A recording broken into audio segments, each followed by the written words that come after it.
Hello everyone, so welcome to my channel. So today we are going to do Leetcode daily challenge count vowels permutation.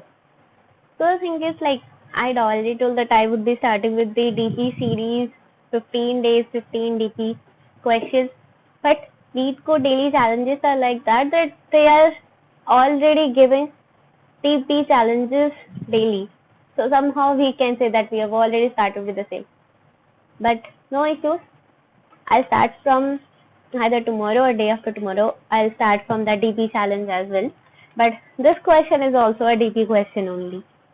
So let me first read this question, that's how this question goes on. So here, given an integer n, your task is to count how many strings of length n can be formed under the following rules. So one integer would be given, like in the first example, 1 is given to us, right? And our task is that how many possible permutations we can form when we are given with that particular integer. And the rules of forming those permutation is, and in this question basically, the way it is mentioned, we need to follow these rules, and the way it is saying, like that way only we need to go ahead with. Means this is a pretty much easy question. Only thing is about that the constraints, not the constraint, but you can, this particular line only. That since the answer may be too long, you need to return the modulo. So basically, only this thing we need to take into consideration, else this question is much easy. So you can say that I gave you from the first hand only that how we need to think about the question. Means we don't need to get afraid because of this fact that it is a hard question. So let's read out the the rules. Yeah. So each character is a lowercase vowel, okay? And A, E, I, O, U, basically all these 5 vowels we are required to use for a permutation. And the first rule is that each vowel A may only be followed by an E. So that's the scenario here, right? And next scenario is that each vowel E may only be followed by A or an I, then I may not be followed by another I. So for I, there is only one constraint, and that constraint is that we shouldn't have at any moment I being followed by I itself. So this we need to take care. And then there is O, which should be followed by I or U, and then U should be followed by A. So if we make a diagram of the same, then it completely becomes a cyclic sort of. But in this whole scenario of becoming a cyclic or something, we don't need to take much into consideration of those things. We here need to think about how recursively we would be solving it and how we would be able to solve it even using a DP. We just need to figure out the main recurrence relation which we are required to form and how we would be formed. Just think, like each vowel A may only be followed by E, right? So the permutation which would be made by this A would be only on the basis of this E, right? Means AE would be there if n equals to 2 in that scenario. But if n equals to 1, then the only permutation would be formed with the letters itself, right? So when n equals to 2, the total 10 permutations would be formed, and how they are formed, like when A is there, so A is only followed by E, right? And then E is only followed by A and then I, right? Then I is followed by A, E, O and U, but not I itself, right? And then O is followed by only I and U, right? This thing. And then at the end U is followed by A. So it is clear from this example itself that we just need to think that how many times we are required to form a particular permutation. Means here the role is of the n which is being given to us. Because of this n only, we would be able to figure out that how many times we are required to call that function, or how many times we are required to put our value into our permutation. That's the thing, in that direction we are required to think. And now comes the next part about these rules. So according to these rules only, a function would be made, and according to these rules only, we would be able to add up all the permutation together. And that's the thing which we would be doing here. And from that perspective only, we would be writing our code. In this example, see, you have seen that there is 5, right?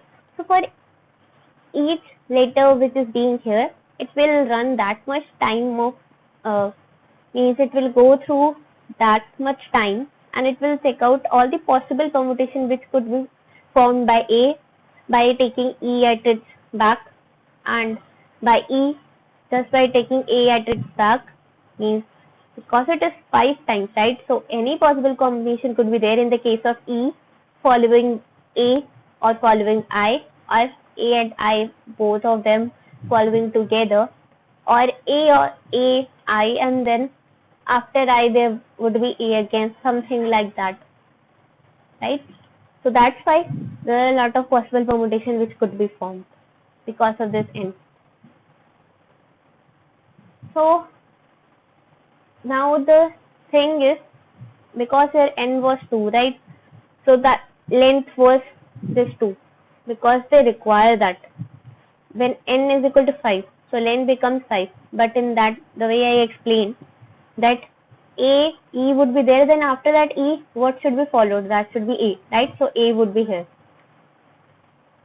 But after A, we only require E. So again, E could be put, and then after E, I could be put. So like that only we could form, means a lot of combination.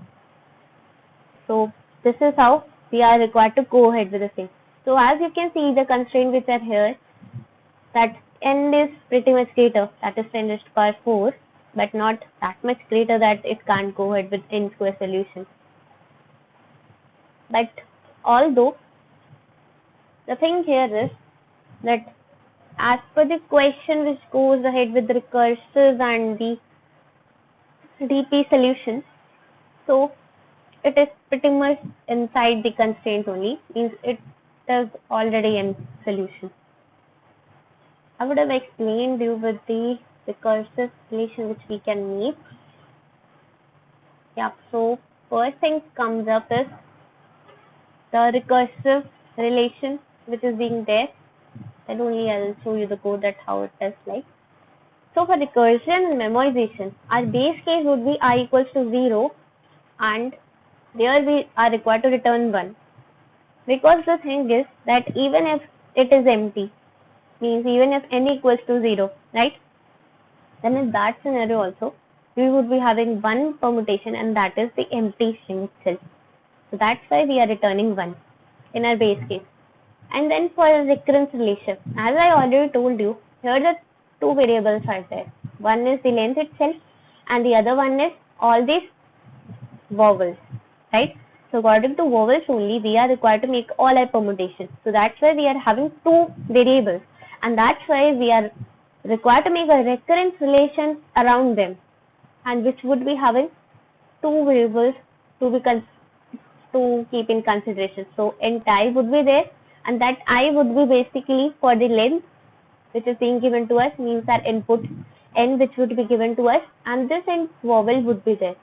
And this vowel is on the basis of which we will be able to complete these 5 rules.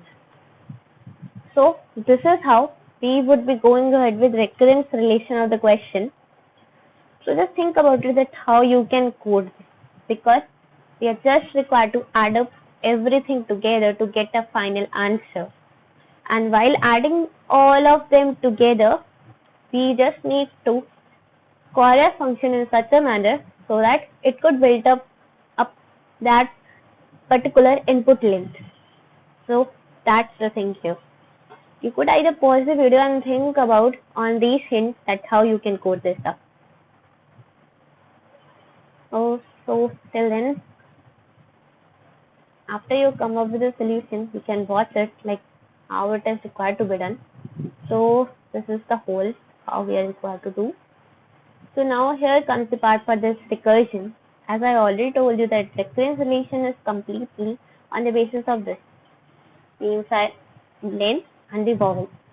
So first we are taking the vector because it is required for our calculation, because we need to add up all the permutation which would be formed and we'll keep them here. Why we are taking two-dimensional?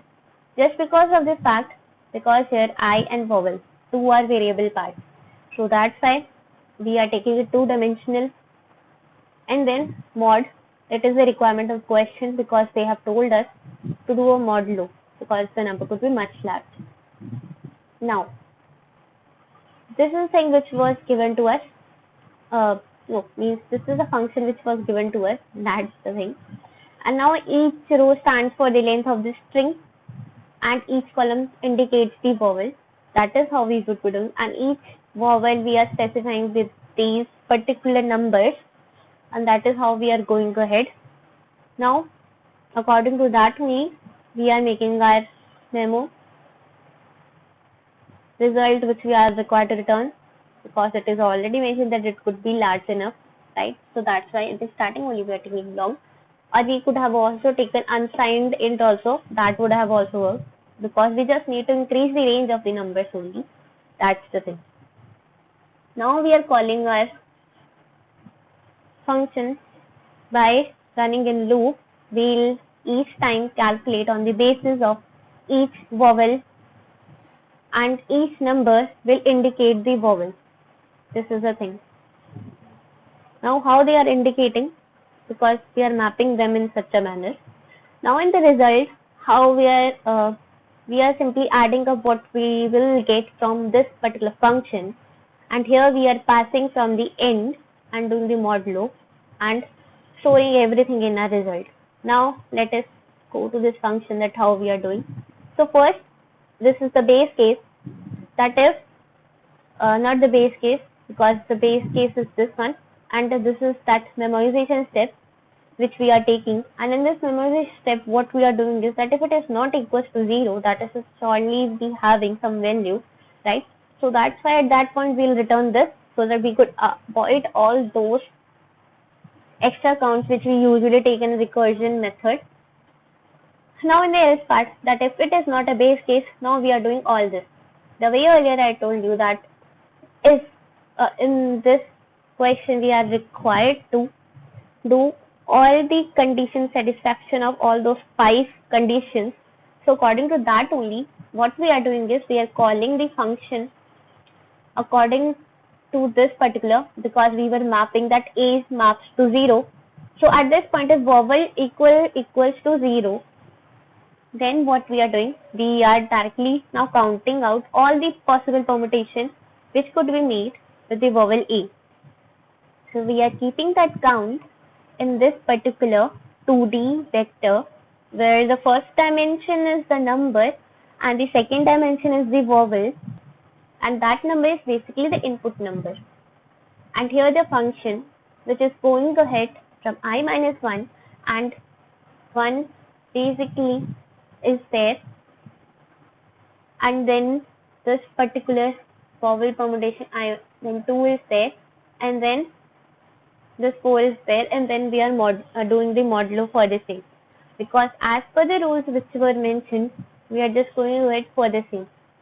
And then for when it is 1, then for the 1 we are going ahead with the things which were required to meet here, and then for the 2, for the function which were there, that what all we are required to give in it, and for the 3 what all was required we are doing that, and for the 4 what all was required we are doing that.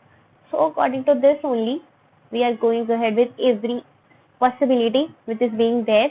And see, for A 0, E1, I2, O3 and U4, here at the last one you can see that how we are giving them the vowel count and the number of lengths which is being required for us. So that's why we are going ahead with the same. And then at the end, after the calculation of all of these, then we will be directly returning as this answer which is being there. And after the return of that answer, we'll directly go ahead with the same. And this was all for the recursive plus memoiz solution. Now comes the part for bottom-up DP. For bottom-up DP, the thing would be that in that bottom-up DP, we will be replacing the function with the vector of vector end, which is there because there are two variable parts. So we are required to replace both of them with the same. So that's why we would again taking a 2D vector, and that will play the whole role in the bottom-up DP. Now for bottom-up DP, let us see the question solution, that how it would be. As I already mentioned that we would be required with a 2D vector, right? But now the thing is that we need to take care of that 2D vector. Means basically, for, rather than just taking as variables into the same, we would be going ahead. See, starting. Yeah. Rather than taking a 2D vector here because of the two variable values, what we can also do is, means at earlier point what we were doing was we were just directly going ahead with a function in which we were having a length and length and then that vowel was there, right? But here, as it is iterative in nature, right? So we can use directly a loop which is being there, and that loop will play for the length of our particular permutation. Now here the thing is that all these things which we were earlier also using, as I hadn't even explained here also, that how these things were in actually working, because these conditions we are not required to use directly. In all these conditions we are required to modify a little, and then only this whole question would work. Because see, if we will just check for A ending with just E, right, then that will not work as directly, because when the length increases we are required to go ahead with another vowels also which will play the role. Now just let me explain you that how we are required to modify this, but before that I just require to do the font size, not the font size but just alignment,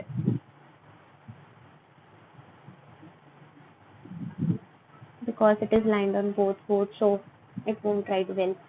So yeah, see, now here is how the permutations which are means how the rules are. So if we take A, E, I, O, U, right? So here what we can see, that A is only followed by E, right? So this is the first thing which is there, and then E may only be followed by A and I, right? Let me change the color so we can differentiate easily. E and another one is I. Now next part is I may not be followed by I, right? So it could be followed by other letters, right? And O may only be followed by I or U.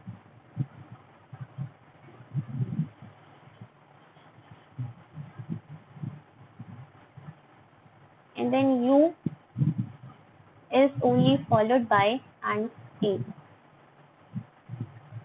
Now I could be followed by, not by I, but by others, right?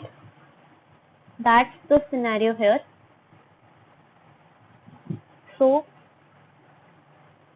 let us map this I also.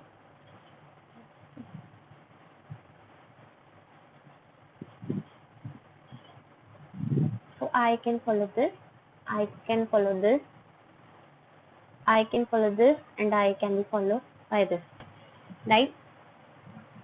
So here, after watching the whole scenario, like who all I could follow, so now like they could be they are all in circular nature, that A is following E and E is also following A. Means if we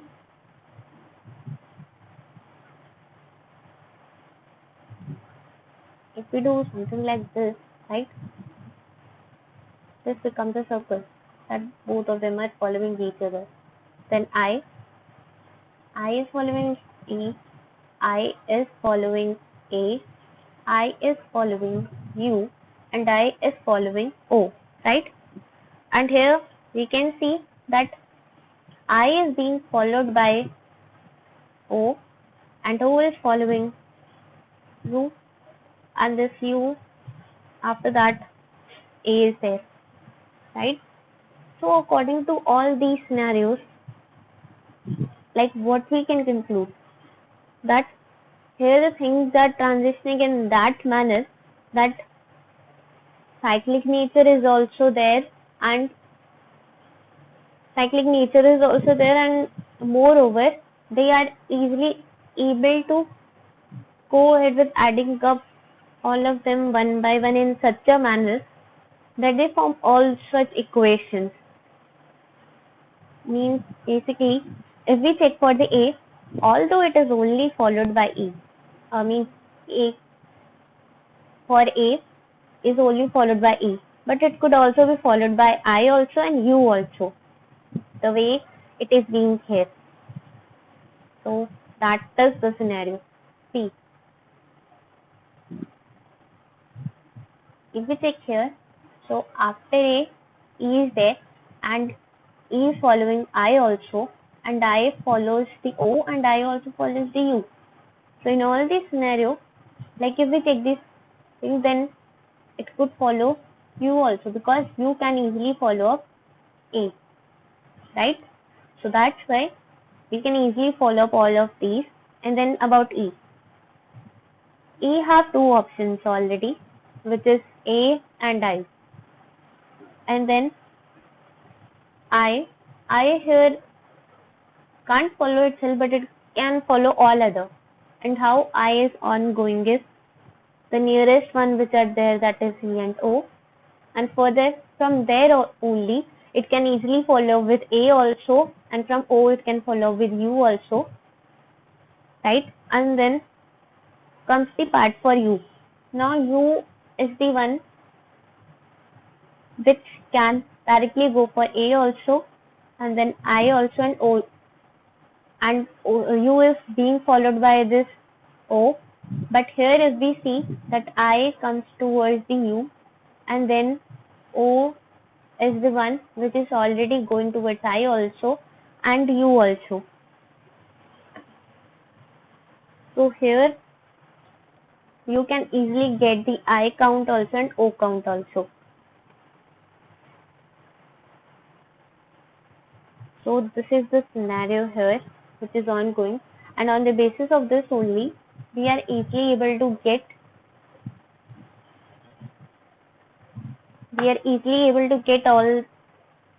all these additions, and because of these only we are easily able to return our answer in this form. Because here so after calculating all of these, then at the end we will be just adding up all of these and returning our result. And that is the thing which we will be doing. The only tool which is here is about getting all these conditions in such a manner, means correlating them with each other, that how they could be at the end. And according to that only, we are required to add them all in such a manner that we are able to get these. So this was all for this one. And here the time complexity and space complexity is the same, this one.